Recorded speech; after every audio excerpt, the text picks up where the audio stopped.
Do not worry. Matthew 6:33. But seek first his kingdom and his righteousness, and all these things will be given to you as well. Look at the birds flying through the air. They do not plant gardens to get food, nor do they pick corn or gather the seeds they eat. Yet your heavenly Father feeds them.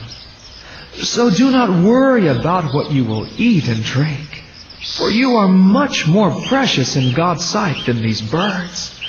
God will provide what you need. And why do you worry about your clothes? Look at the lilies growing wild in the fields.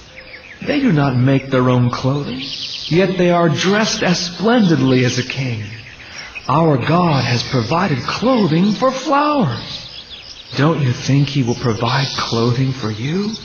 Have faith. Do not worry.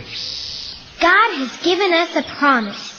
Serve God first and seek to do the right things, and He will give to you all these other things. That's a promise.